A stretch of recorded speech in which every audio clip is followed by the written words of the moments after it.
Hi everyone, welcome back to my channel. Today we will be going into the IB Chemistry option module, option B, biochemistry. We will be covering all 10 chapters, so that will suit both SL and HL chemists. And chapter 1 is an introduction to biochemistry. It's a short and sweet chapter to get us started, and it's really about anabolic and catabolic reactions, which makes up the metabolism. So anabolic reaction is where you have smaller molecules combining to form a bigger, larger molecule that increases in complexity, and it will increase in order, which would decrease its entropy.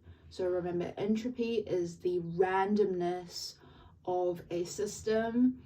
So as the molecules get larger and more complex, the system gets more order and less randomness. And because of all of those reasons, it will require energy. Endothermic reaction. So compare that to catabolic reactions, which is you break something down from big complex molecule to smaller, simpler molecules. A good way to distinguish between the two is I think about catalyst as helping to break down something. So yeah. So for example, lots of examples in the body, and then it goes into the life function of organisms, which is about anabolic and catabolic reactions in cells. You need an intake of nutrients, excreting waste, and exchanging energy with the environment. That's all super important. Then it goes to photosynthesis, which you get energy from the sun. So that's an anabolic reaction, as well as in the body.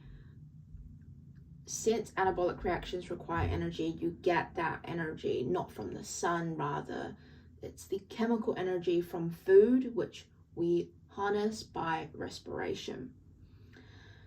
Then it starts talking about carbon.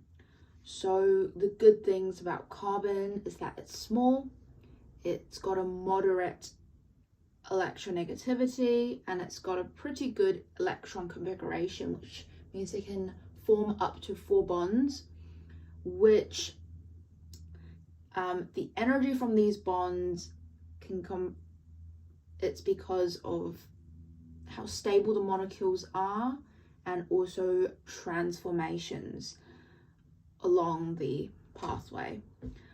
Other elements that's pretty present is oxygen, hydrogen, nitrogen, calcium, phosphorus, and sulfur.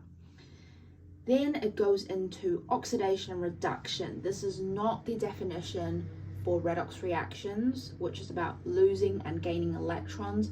Rather, oxidation in biochemistry is defined as the loss of 2 hydrogen atoms or the gain of 1 oxygen atom. Both can be the case, so it's not either or, you have to memorize both. So for example, if you go from an aldehyde to a carboxylic acid, that's oxidation because you gained an oxygen atom. Or if you go from a aldehyde back to an alcohol, that is, you'll be gaining 2 hydrogen atoms, which is not oxidation anymore. In fact, that's reduction. So reduction, once again, is just the opposite of oxidation. So it will be the gain of 2 hydrogen atoms or the loss of 1 oxygen atom. Now photosynthesis, that's really the key reaction for this chapter, is 6 CO2 plus 6H2O, arrow with light at the top because you need the energy from the sun to carry out this anabolic reaction. And you make glucose, which is C6H12O6 and 6 oxygen molecules. Now this is a reduction as you go from CO2 to glucose, because you are gaining hydrogen atoms. Yeah, awesome. See you in the next chapter.